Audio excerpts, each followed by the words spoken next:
les deux personnages doivent marcher dans la forêt et mon bruiteur arrive et me dit bon alors c'est quoi comme forêt ? C'est une forêt avec des feuilles, c'est une forêt de c'est une forêt de l'eau. Et je lui dis écoute, oui, c'est une forêt assez humide avec quelques feuilles par terre. Et donc il allait chercher dans son camion des bandes de cassettes qu'il a rajoutées sur de la terre avec des graviers sur un torchon. Et quand les deux comédiens commencent à marcher dessus, Sunday Night Production. All I have for you is a word. Nage droit devant toi, nage droit devant toi. Pourquoi refuse-t-elle d'être peinte ? Ça va être très difficile. I love you, Joe. Tiens, c'est marrant, on me le dit souvent. I'm deadly serious. Harry Potter is dead! Bienvenue dans la saison 3 de Clapement 5 pour tout connaître du cinéma, de son actualité avec des interviews, des débats et des jeux. Je m'appelle Aurélien Rapatel et j'ai le plaisir de vous retrouver pour un nouvel épisode enregistré depuis The House of Running à Paris.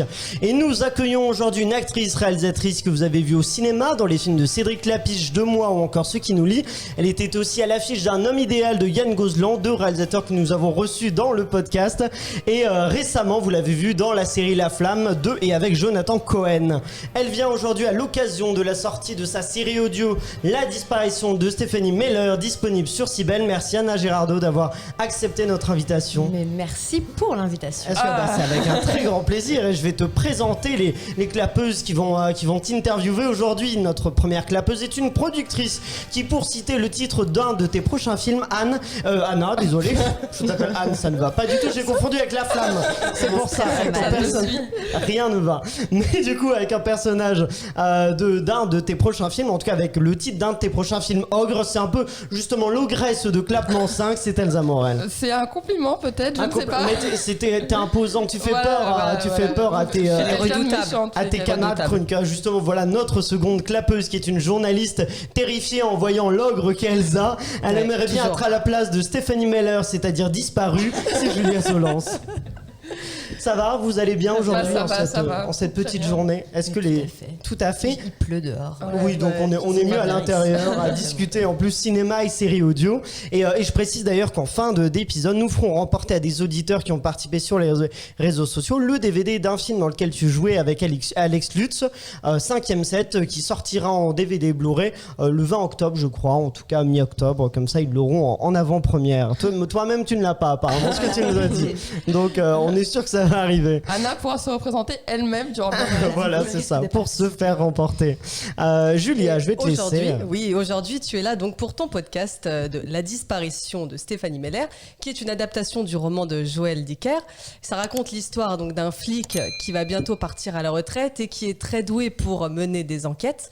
Il part à la retraite dans quelques jours, mais une journaliste vient le voir subitement et lui glisse à l'oreille qu'il se serait trompé de coupable sur sa toute première affaire criminelle en 1994. Mais le lendemain, cette journaliste disparaît mystérieusement. Et ma question est, quand as-tu découvert ce roman de Joël Dicker ? Déjà, c'était très bien raconté. Allez, c'est un peu notre spécialiste. Ce pitch. J'avais dit que je voulais disparaître comme Stéphanie Meller. Je connaissais Joël Dicker depuis longtemps et j'avais lu La disparition à la plage l'été d'avant.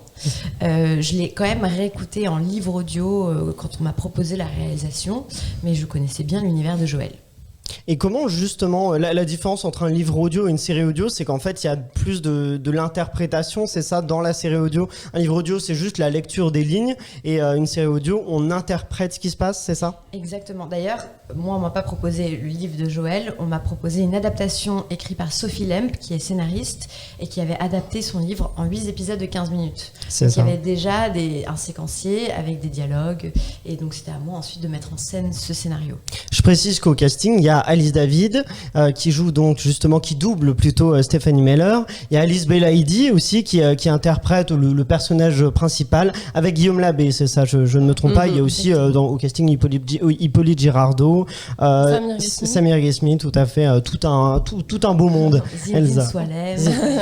Il y a un gros casting. Gros casting. Quand on pense à la série audio française, la grosse série qui a cartonné au début, c'était L'Employé, donc sur Spotify, qui est une dystopie. Ensuite, on a connu Le Nuage, qui est plus un podcast catastrophe, voilà. Et toi, tu es parti dans la direction du thriller, qui est un genre qu'on n'a pas tellement encore exploité dans le podcast français. Ce qui est intéressant, c'est que tu travailles avec Cybelle, qui, eux, essaient de faire changer les genres dans le podcast. Pourquoi partir sur le côté thriller, justement ?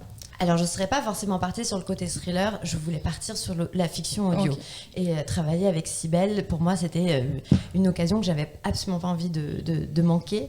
Ce qui est génial avec la disparition de Stéphanie Meller et dans le côté justement enquête, c'est qu'au fur et à mesure des épisodes, l'auditeur découvre aussi des choses et peut lui-même mener son enquête s'il n'a pas lu le livre et qu'il ne connaît pas la fin. Et donc, on peut jouer avec beaucoup de choses de suspense et avoir ces cliffhangers à chaque fin d'épisode. Et puis en plus, Joël écrit ses films beaucoup en se passant dans les Hamptons, où il a vécu quand il était plus jeune. Et moi, j'ai vécu aux États-Unis. Et donc, j'aimais bien ce challenge de me dire, on va tout tourner dans le 9e arrondissement de Paris, chez Showcast, qui sont les producteurs, et en même temps, amener l'auditeur aux Hamptons. Et ça m'a beaucoup plu. Le genre du thriller, tu le disais, joue justement souvent au cinéma et donc là dans les séries audio avec les auditeurs et donc les spectateurs et auditeurs. Toi, comment est-ce que je sais pas, est-ce que tu as des exemples précis ou alors de façon dont tu t'es amusé à piéger ou en tout cas à jouer avec les auditeurs? Mais par exemple, je crois que c'était la première scène qu'on a tournée. Il y a une scène où donc Anna Kenner et pas Guillaume Labbé du coup, mais Jesse Rosenberg découvrent la voiture de Stéphanie Meller dans la forêt. Et on a tourné ça dans un studio vraiment calfeutré, parce que quand on joue l'extérieur, étrangement, il faut des endroits clos pour pouvoir ensuite rajouter la réverb. Et là, on avait un bruiteur, ce qui est, voilà, certains rajoutent tous les sons en post-production. Nous, on avait choisi le parti pris de faire en décor réel et semi-réel avec un bruiteur. Et tout d'un coup, les deux personnages doivent marcher dans la forêt et mon bruiteur arrive et me dit, bon alors, c'est quoi comme forêt? C'est une forêt avec des feuilles, c'est une forêt de l'eau. Et je lui dis, écoute, oui, c'est une forêt assez humide, avec quelques feuilles par terre. Et donc il allait chercher dans son camion des bandes de cassettes qu'il a rajoutées sur de la terre, avec des graviers, sur un torchon. Et quand les deux comédiens commencent à marcher dessus, moi je ne regardais jamais, je gardais juste le casque sur les oreilles, je leur tournais le dos. Et tout d'un coup, j'entendais les pas dans la forêt. Et je voulais qu'ils ouvrent une porte. Et il y a ce moment de suspense où on a peur que Stéphanie Meller soit dans le coffre de la voiture. Ouais. Et ils sont là, ils ouvrent, ils prennent le pied de biche. Et tout ce moment-là, même connaissant le texte, etc., j'attendais de savoir ce qui allait se passer. Et donc, c'est vraiment une fiction audio qui est à écouter d'une certaine manière. C'est-à-dire qu'on ne peut pas l'écouter comme un podcast qu'on écoute dans sa voiture, dans sa vaisselle. Il faut l'écouter avec des écouteurs déjà, je pense, pour vraiment profiter des effets et de l'ambiance. Et je pense qu'il y a des endroits un peu plus... je pense que le métro gâcherait un peu le son, mais un train, seul dans son lit le soir ou le matin, ou des endroits où on a le temps d'être assez disponible. Ouais, dans l'immersion. Voilà. D'où les 15 minutes d'ailleurs qui permettent de ne pas prendre trop de temps. Oui, c'est des épisodes qui sont assez courts, Julia. Et oui, justement, donc tu parlais un peu de ton travail avec les bruiteurs. Comment ça s'est passé? Est-ce qu'ils t'ont donné plein de conseils? Est-ce qu'au fur et à mesure du tournage, peut-être que ça t'a appris aussi différentes techniques que tu ne connaissais pas avant? Tout à fait. Moi, je lui ai dit, mais si j'avais eu un professeur de chimie comme toi, je ne serais pas là aujourd'hui, je serais médecin. C'était un monsieur vraiment très intéressant et qui t'explique que tout d'un coup, si tu parles sur un mur à 2 mètres, la voix ne va pas avoir le même son si je parle comme ça à gauche, si je parle comme ça. Et que tout d'un coup, par exemple, à un moment donné, je voulais qu'on sente la banderole de la police. C'était très imagé dans ma tête et je me disais comment on le reproduit. J'aimerais vraiment qu'ils soient en premier plan et qu'ils soient là en train de voler un peu dans le vent. Et il a pris des gants Mappa et puis il les a agités comme ça et ça reproduit exactement ce son-là. Et tout d'un coup, on a l'image grâce au son. Et c'est quelqu'un dont c'est le métier, c'est de reproduire un son avec des objets qui n'ont aucun sens et qui en même temps va reproduire pour le cerveau exactement celui-là. Je le disais, t'as joué dans 2 mois de Cédric Klapisch et je trouve qu'il y a un lien en tout cas dans l'intention, c'est-à-dire que 2 mois ça parlait de notre temps, du fait qu'on passe beaucoup de temps sur les écrans et on se déconnecte de la vie, et là le fait d'écouter, justement d'être dans une série audio, ça rejoint aussi cette intention un peu de nous déconnecter de l'image, de nous déconnecter de l'écran pour se concentrer justement sur notre imagination et sur un univers sonore. C'est quelque chose qui à toi te plaît, de laisser cours à l'imagination, en tout cas de jouer avec l'imagination des auditeurs? Bien sûr, je consomme beaucoup trop d'écran. Je suis mère maintenant, comme tout le monde. Il est hors de question. Je vois mon enfant être attiré par l'écran de mon téléphone, donc je vois que ça veut dire que je l'ai souvent dans la main aussi. Je pense qu'on a besoin aussi de décrocher. Quand j'étais petite, je jouais à l'ordinateur, je jouais aux Sims. J'adorais ça. J'étais complètement très bien les Sims. addict. Très bien. Mais je me souviens que ma partie préférée, c'était le moment où je leur donnais des caractères, des tenues, des choses, et je construisais la famille ou la colocation. Et qu'une fois que j'avais appuyé sur Play, ça m'intéressait moins. En fait, tout ce que j'aimais, c'était l'idée de fabriquer une histoire. Et c'est parce que mon imaginaire marchait aussi à ce moment-là. Et quand on écoute une audiofiction, c'est comme quand on a un livre quelque part. J'ai beau vous donner la direction, mon micro c'est un peu comme ma caméra, donc je vous emmène là où je veux vous emmener. Il y a mes acteurs, il y a l'univers sonore, ce qui les entoure. Mais ensuite, si le café il a des murs rouges ou des murs verts, ça c'est vous qui l'avez décidé. C'est là où l'audiofiction est vraiment le lien entre la lecture et le cinéma. Et ça, je trouve que c'est bien d'avoir aussi ce rapport-là. Moi, j'écoute vachement de podcasts, j'écoute la radio aussi. Il y a un petit fil sur le micro, je sais pas d'où il vient. T'écoutes la radio, oui, tu ouais, voilà, par exemple, j'écoute la radio le matin, j'écoute des podcasts. J'aime ça aussi, le rapport de la voix, le rapport de... Parce qu'on a besoin de cette présence aussi, je pense que c'est important. On a besoin d'être connecté, on a besoin de ne pas se sentir tout seul. Et l'écran qui est assez énergivore, je trouve, parfois c'est bien de le laisser de côté et d'avoir autre chose. Bon, bah Elsa, c'est un peu notre HPI, elle a foncé dans cet écran énergivore dans Internet et elle va... Je suis HPI au potentiel Internet, c'est-à-dire que j'aime bien aller sur Internet dégainer des informations dont tout le monde se fout, mais moi j'adore. Du coup, Anna Girardot, tu es là pour nous présenter la disparition de Stéphanie Meller. Et comme toute personne bien élevée à la culture Internet, j'ai tapé Anna Girardot sur Google, je suis allée sur ton profil Wikipédia, et quel ne fut pas mon étonnement, ou plutôt ma crainte, en voyant que le premier film dans lequel tu avais tourné s'appelait Simon Werner a disparu. Alors, et là, tu es là pour nous présenter la disparition de Stéphanie Meller. Je me suis dit, toute personne qui approche Anna Girardot disparaît, je pense, il y a un problème autour de ça. Mais en parlant de disparition et sans transition sur un ton un peu plus grave, on va dire, je me suis intéressée à combien de personnes étaient portées disparues aux États-Unis chaque année. Et tenez-vous bien, c'est un nombre assez impressionnant, c'est plus de 600 000 personnes qui disparaissent chaque année aux États-Unis.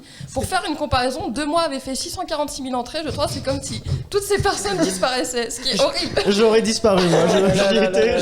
Donc ça, mais après, pour vous rassurer, il y a quand même la majorité des personnes qui sont retrouvées, parce que c'est souvent des fugues ou des personnes qui sont instables mentalement, mais c'est quand même 600 000 personnes qui disparaissent. On espère que Stéphanie Meller ferait partie des gens qui sont retrouvés. On ne sait pas, il faut écouter la suite de l'audio pour le savoir. Elle est très forte, elle donne envie d'écouter Stéphanie Meller.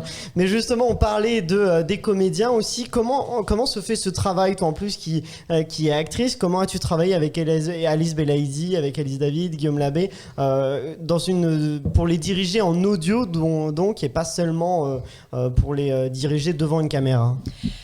Alors déjà, ils étaient très partants pour l'aventure. Ils avaient envie de ça les amusait. Et une fois sur place, ça les amusait d'autant plus parce que ça rappelle vraiment quelque chose. Il y a quelque chose de très enfantin à dire. Bon, alors là, vous êtes dans un café et machin. Et du coup, et en plus, on se détache de l'image, on se détache des poses qu'on a pour refaire le maquillage, la coiffure, etc.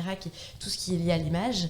Et donc, il y a un rapport pour le jeu qui est très proche du théâtre. Donc, il y a vraiment quelque chose d'agréable pour eux. En plus, je leur demande d'arriver en jogging pour pas avoir de tissu qui dérange le bruit. Ça, ils adorent aussi. Et puis après, j'ai travaillé différemment avec tous parce qu'en fait, sur la direction, c'est très compliqué. Tout s'entend. Le grand défaut aujourd'hui encore, je pense, c'est que, évidemment, on travaille sur des toutes petites temporalités. Enfin, c'est dur de demander aux comédiens d'arriver avec, surtout là-dessus, avec le texte su.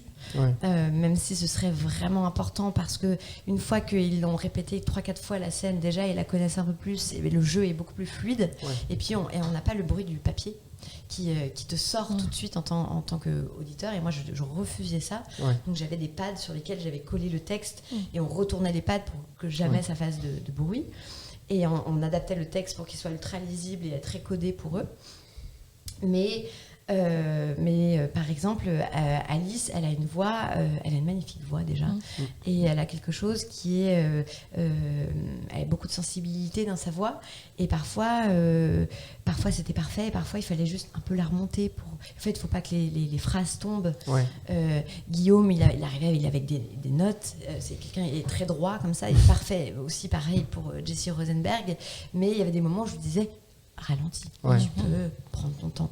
Chaque acteur avait sa petite spécificité qu'il fallait réadapter. Et puis il y avait des comédiens qui arrivaient pour faire une scène, ils avaient une demi-heure. Donc en une demi-heure, il fallait choper le truc, leur faire comprendre un peu l'histoire avant, après. Mais tout le monde était avait tellement envie de bien faire qu'on s'est surtout beaucoup amusé. Puis j'avais des super comédiens avec moi aussi. Évidemment, Julia. Justement, tu parlais des voix des comédiens. Parce que souvent, quand on lit un livre, on a des fois une idée bien précise de la voix des personnages, des intonations, si c'est une voix plutôt grave. Et est-ce que du coup, tu avais une idée bien précise du projet final, que ce soit au niveau de la voix, du comportement des personnages? Parce que quand c'est à l'écrit, en fait, c'est très imagé. Oui, alors disons que j'avais une idée très précise. Après, sur le jeu, ça, je savais que je redécouvre à chaque fois la scène jouée par eux, c'est beaucoup mieux que dans ma tête. Mais par contre, sur le montage et les transitions sonores et l'habillage, j'avais un truc très précis. Et ça, c'était presque le plus compliqué à retrouver en post-production, en montage, pour dire, mais là, je veux vraiment entendre ça, mais je veux que ce soit au premier plan, je veux que ce soit comment on dit, du SMR ? ASMR. ASMR. Je veux vraiment que ce soit, mais que ça, je voudrais que ce soit soufflé dans l'oreille de l'auditeur. Et ça, pour retrouver ça, il y a tout un vocabulaire, un langage qui pour moi était la partie la plus difficile. Mais Romain Vissol, qui était mon producteur de Showcast, il m'a aidé, il a tenu, on n'a pas lâché, et on voulait vraiment, on revissait. C'est-à-dire qu'au départ, tu as quand même ce qu'on appelle l'ours qui arrive, c'est effrayant. T'as vraiment les scènes, en plus t'as rien pour t'accrocher, il n'y a pas d'image, donc t'as que les scènes comme ça, abruptes, et puis c'est un travail tu tailles dedans, et puis à un moment donné t'affines, et ce qui est magnifique, c'est quand t'as le résultat final, et là, pour le coup, c'est exactement ce que t'avais en tête au départ. Elsa. Durant ta carrière, tu as fait du cinéma, de la télévision, du théâtre, de la série audio et même un clip de MGMT. Qu'est-ce qui te plaît de passer d'un média à un autre comme ça ? Parce que c'est ce que... Je pense qu'au départ, même au-delà de vouloir devenir actrice, j'avais envie de faire du cinéma, de raconter des histoires, je trouve que créativement, c'est bien d'être ouvert à beaucoup de choses, et ça nous permet de ne pas rentrer dans une case et d'explorer plein de médias différents. Et pour terminer, avant qu'on fasse ce blind test, j'ai une question, parce que du coup, tu seras dans la saison 2, on l'a dit, de La Flamme. Qu'est-ce que tu peux nous dire de cette saison 2 que les gens attendent ? Tu as marqué la saison 1 en allant quand même jusqu'au bout, ce qui n'est pas le cas de tout le monde. Tu fais quand même une warrior de la saison 1. Non, à part vous dire que je peux rien vous dire, à part que j'ai dû redevenir blonde, que j'ai refait mes ongles. Donc on retrouve j'ai des ongles à flamme. C'est tourné en Corse, c'est ça ? Ça c'est sur internet, ça je sais pas. En tout cas, l'info. On m'a dit au Mexique, mais. L'info. Ah d'accord, au Mexique, et ce sera une sorte de Koh-Lanta. Alors non, ça pas du tout. Ah, pas du tout. Il y a de mauvaises informations qui circulent sur internet. Tout lire, tout croire. Ce qu'on dit sur internet. Moi je crois à tout, je me fais avoir. Non, du coup t'as rien. Non, mais Marc est toujours là. Marc est toujours là. Écoute, c'est déjà une bonne nouvelle, et je l'ai dit aussi à Ogre qui sort en mars 2022, si j'ai pas de bêtises. Bétis fait. qui était à Deauville. Et pareil, rapidement, que peux-tu nous dire d'Ogre qui... Ogre, j'ai trouvé que c'est un film magnifique. En plus, ça a été difficile à tourner. On a dû s'arrêter au bout de 15 jours pour le confinement, mais on a réussi à reprendre très vite, ce qui est presque miraculeux parce que voilà, plein de raisons. Et c'est un film que j'aime beaucoup, qui est réellement une sorte de conte fantastique pour adultes. Ouais. À Deauville, on nous a quand même comparé à Guillermo del Toro. Mais moi, les images que j'ai vues m'ont fait penser à du Guillermo del Toro. Ça, c'est Ça, pas c'est un n'importe compliment, quoi. Hein, parce vraiment. que, Ce que j'ai dit à Arnaud Malherbe, le réalisateur, je lui ai dit, dis donc, tu dois être content. un petit côté C'est labyrinthe de Guillermo del Pan. Toro. Ouais, complètement. C'est ça, complètement. Et vraiment, c'est un film autant sur l'image, le travail du son, le montage, la musique. Arnaud s'est entouré de pointures et le film, il a vraiment quelque chose de singulier.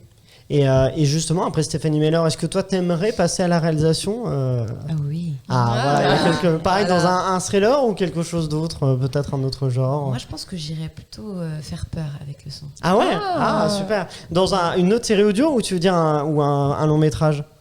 Pourquoi pas un long métrage Vraiment un long métrage de... Ah bah moi j'adore le cinéma d'épouvante, donc je serai au rendez-vous. Mais pourquoi pas en audio En audio aussi. Bah oui, c'est vrai que les deux. possible, Mais tout est c'est possible, vrai que le son qui est important dans Stéphanie Meller est aussi très important dans le genre du film d'horreur. Mais donc, faisons gagner des places pour un film qui va sortir en DVD dans lequel tu as joué, qui est sorti en juin si je dis pas de bêtises. 5e set avec Alex Lutz. Je t'en prie, et Christine Scott Thomas si je dis pas de bêtises. Oui, tout à fait, oui, tout à fait. Oui, J'ai eu un bagage. j'ai sorti ça d'un souvenir, donc j'avais un mini doute, mais. Mais attends, je peux participer à ce blind test ou... Tu veux oui, t'en... Ah bah si tu vas-y, veux, participe aussi. Ah oui. Vas-y. Alors, qu'est-ce que je dois Alors, faire du coup, Alors, passe-le. Voilà, du coup, Tu voilà. te représentes. Bah voilà, c'est donc tu choisiras si tu gagnes un Blu-ray ou un DVD. Il y a les Mais deux. je le donnerai à un auditeur, évidemment. Ah bah voilà. C'est juste pour participer. Oui, non mais tu participer, participes c'est quand même. tu représentes un auditeur en fait. C'est ça que tu pioches. Ah bah évidemment. Expliquer les règles, par Ah, exemple. oui, non, mais c'est de ma faute, mais évidemment que tu participes. Mais c'est pour représenter un auditeur qui a participé. Alors, qui représentes-tu? Moi, je représente Marion. Marion, très bien. Elsa. Moi, j'ai Super Dupont 2021. Ah bah, on est ravis pour lui. et Julia. Stéphanie Bozek. Eh bah, très bien. Eh bah, je vous propose Encore une Stéphanie dans l'histoire. un blind J'ai- test. Encore une Stéphanie. Attends, parce ouais. que moi, c'est plus précis. Moi, c'est Marion 820. Oui, Ah, on l'aura. est-ce qu'on C'est l'aura Marion en gros. Je vous propose donc un blind test avec. Là, c'est des bandes annonces. La petite subtilité qui complique la chose, c'est que c'est en VF. Donc, s'il y a des films français, ça ira. S'il y en a dans d'autres langues, ce sera de la VF. Et il faut donc reconnaître quel est ce film-là. Vous dites G dès que vous pensez avoir la bonne réponse. Ce sont des thrillers, puisqu'on reste dans la cohérence de Stéphanie Meller. Complique le jeu. Donc voilà, vous me dites G dès que vous pensez avoir la bonne réponse. Et si c'est bon, vous avez un point. Est-ce que vous avez des questions ou pas? C'est tout bon. C'est bon? C'est noté, c'est bon. Eh ben, allons-y directement avec le premier, c'est celui-là. L'inspecteur William Somerset est en fin de carrière. Tu prends ta retraite dans moins de 6 jours, ce sera de l'histoire aussi. Elsa. Seven. Ah, tu l'avais. Alors ça, c'est vraiment le truc, l'astuce, c'est qu'il faut oser. N'hésite pas à Oui, dire même si G c'est quand une t'as bêtise. un embryon En d'idée. VF, c'est vachement Tu sais, bien. quand il a dit Ah, ouais. la retraite dans 6 Ouais, jours, c'est ça. je me suis dit, Ah, c'est bien joué. Ouais. Un premier point pour Elsa, mais on continue avec celui-là maintenant. Alors voilà ce qu'a dit Julien. Julien a 11 ans, il est en 6e à 1 au collège Théodore Monod de Saint-Dumont et il a dit: mes parents sont séparés depuis 1 an, je vis maintenant ici avec maman et ma sœur. On va fêter les 18 ans de ma sœur à la salle des fêtes de Vial. On habite tous là-bas chez Patrick. Elsa. jusqu'à la garde. Jusqu'à la gare, bien joué Elsa, c'est... Elsa et Elsa, elle a l'habitude. Ça, c'est le souci pour les invités, Il c'est faut qu'ils font savoir, face voilà. à des gens qui ont un peu d'expérience. Mais tout peut Elsa est arriver. toujours redoutable. Hein, il faut... Oui, c'est ça. C'est ma passion. Thomas Oliveres t'a déjà battu, Oui, par il m'a exemple. battu. Il y a des invités qui y parviennent. On continue maintenant avec celui-là. Est-ce que vous allez la voir?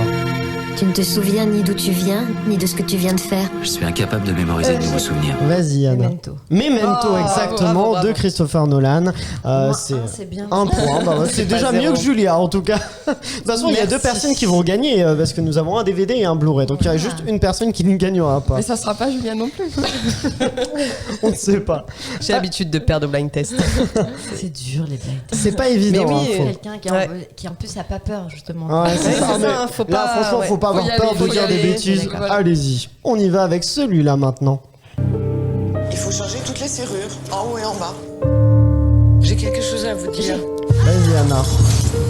Ah, j'arrive pas à mettre pause, c'est bon. Elle se fait attaquer, je l'ai. Alors, c'est Paul Verhoeven. Ouais. Exactement. C'est le contraire de Il.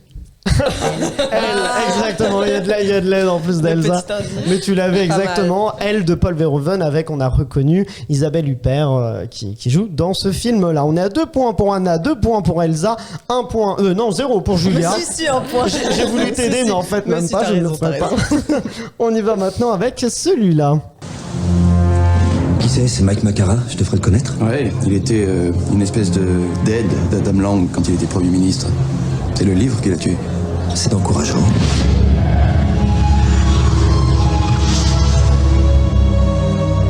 Qui êtes-vous? Je suis votre nègre. Vas-y, Anna. C'est.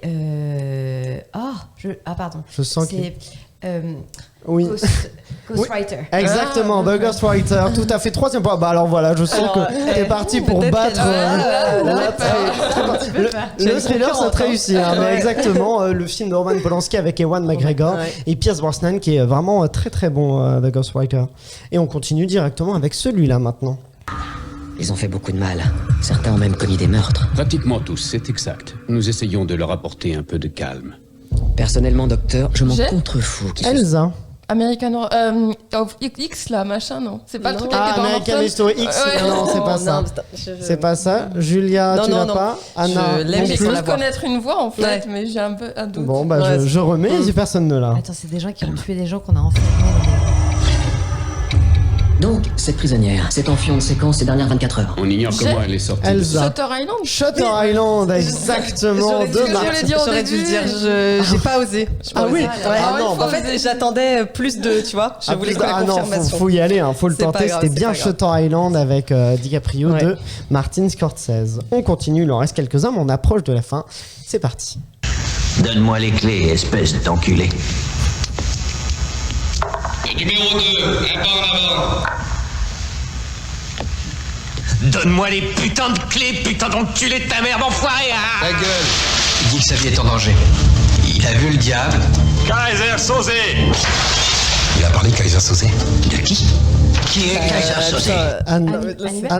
Anna, vas-y. C'est pas Hannibal. C'est pas Hannibal, non. Julia. En fait, j'aurais un énorme trou de mémoire, c'est terrible. C'est un culte, hein. C'est un thriller culte. Kaiser Sosé. C'est Usual Suspect. Exactement, Usual Suspect. J'ai un trou de mémoire. Tout à fait. Vraiment, je me suis dit, c'est pas possible. Là. Ah non, c'est bien ça. Tu l'avais. On est à 3 pour Anna, 3 pour Elsa, 1 pour Julia. C'est serré. Et on continue avec celui-là maintenant. Nick Dunn. Vous êtes sans doute l'homme le plus Elsa. détesté. Gone Girl. Gone Girl, oh là, elle a laissé aucune chance. Mais comment tu connais son nom? Bah oui, c'est Elle retient les noms des personnages. Bah oui, alors. C'est fort. Moi, je suis toujours nul en nom de personnage. Très fort. Nick Dunn a suffi. On continue et c'est l'avant-dernier déjà. C'est celui-là.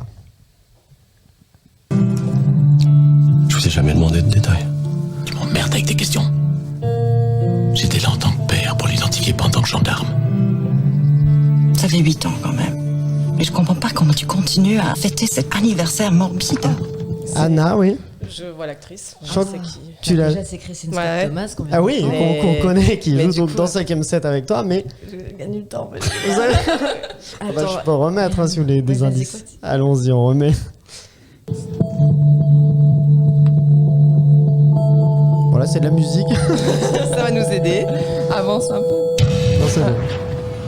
Comment tu peux croire que c'était elle? Tu vas devenir fou. Regarde criminel, pourriez-vous suivre s'il vous plaît? Une pelleteuse de la DDE a déterré 2 corps près du lac. On sait que c'est moi qui ai fait ça. Est-ce qu'il vous est déjà arrivé de frapper votre femme? Je crois que non. Elsa? Je pourrais pas le dire parce que j'ai pas le titre justement. Ah bah attends. Mais c'est pas un film avec Guillaume Canet? C'est pas un film avec Guillaume Canet. François Cluzet? Mais c'est un film de Guillaume Canet avec François Cluzet. Ah vas-y Anna, la première qu'il a. Ne le dis à personne. Ne le dis. Ah vous l'avez en même temps. Bah non mais de toute façon moi je joue pas pour la victoire là. Ah oui c'est vrai que c'est fini pour Julia donc Anna je te mets le point à toi, tu l'as eu au même moment. Quoi que je peux le mettre à toutes les deux. Écoutez, sait-on jamais sur un malentendu. C'était le dernier? Ah non il en reste un. Mais oui du coup c'est compliqué pour toi Julia. Mais il reste celui-là. C'est parti. Mathieu, j'ai besoin de connaître l'enchaînement exact des événements. C'est bon, c'est exploitable. Ah bah Elsa. Mais Anna, je crois que tu. Vas-y. Boîte noire. Boîte noire, exactement, de Yann Gozlan qu'on retrouve qui. Attends, vas-y, parle dans ton micro parce que je ne t'ai pas entendu. Mais... Non, parce que moi j'ai pas vu Boîte noire. Ah, t'as pas vu. J'ai un peu triché. Ah bah oui, nous on avait un avantage, on l'avait interviewé. Bon, c'est Elsa qui remporte, mais alors ça s'est joué d'un point près, mais vous remportez toutes les deux puisque vous arrivez en tête. C'est Julia qui ne remporte pas. Qui faites-vous remporter? Dites-nous. Vas-y, Anna. Marion. Marion. Super Dupont 2021. Et ben voilà, et ben félicitations. C'est pas souvent que les invités réussissent à battre les clapeurs. Bien joué, Anna. Et donc, on va s'en souvenir. Et remporte un DVD ou un On en a Blu-ray. marre d'Elsa qui gagne tout le temps.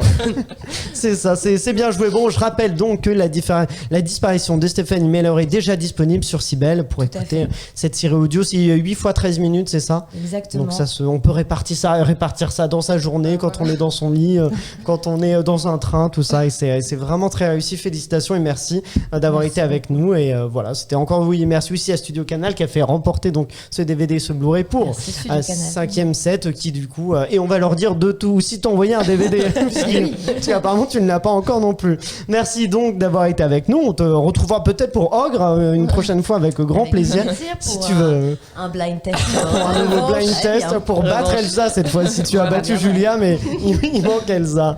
C'est la fin de cet épisode. Merci à vous tous de l'avoir suivi. Merci à nos clapeuses du jour. Merci à Quentin Padovani qui réalise cet épisode, à nos producteurs Guillaume et Pierre-Emmanuel de Sunday Night Productions. Et vous n'oubliez pas de liker le podcast, de partager au maximum, de vous abonner à cette chaîne YouTube Sunday Night Ciné-Série où vous pouvez voir ces épisodes en version filmée ou ils sont en version audio sur toutes les plateformes d'écoute. Merci donc à Studio Canal qui a offert ses DVD pour 5e set. Et voilà, on se retrouve lundi pour un nouvel épisode de Clapement 5 et d'ici là, allez au cinéma.